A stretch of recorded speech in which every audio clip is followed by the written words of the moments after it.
जब वालिदैन बच्चों के सामने लड़ाई करते हैं, छोटी छोटी बातों पर एक दूसरे के खिलाफ बातें करना, या बच्चों को एक वालिद या वालदा दूसरे के खिलाफ करना कि वो तो तुम्हारा ख्याल नहीं रखते, तुम्हारे से प्यार नहीं करते, तो अपना जो गुस्सा है जो वो बच्चों पे निकालना, तो उसकी वजह से क्या होता है कि बच्चे जो हैं वो बहुत ज़्यादा कंफ्यूज हो जाते हैं। और क्योंकि हमारे बच्चे वो कर रहे होते हैं जो वो देखते हैं, तो उनका अगर वो घर पे ये देखते हैं कि अगर छोटी सी गलती पे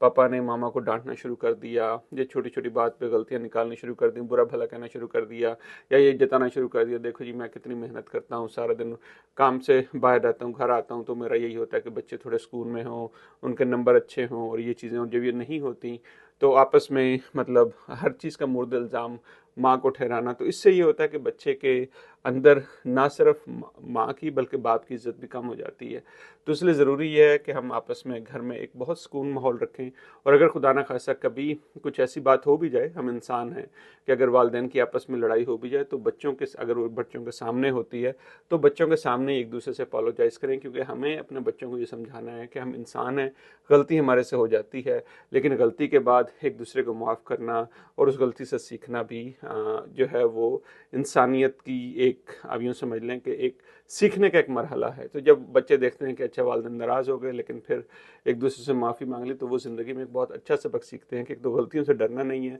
और दूसरा अगर कभी भी गलती हो जाए तो एक दूसरे को माफ़ करना, एक दूसरे से माफ़ी मांगना, ये एक अहम चीज़ होती है जिससे ताल्लुकात आपस में मजबूत होते हैं।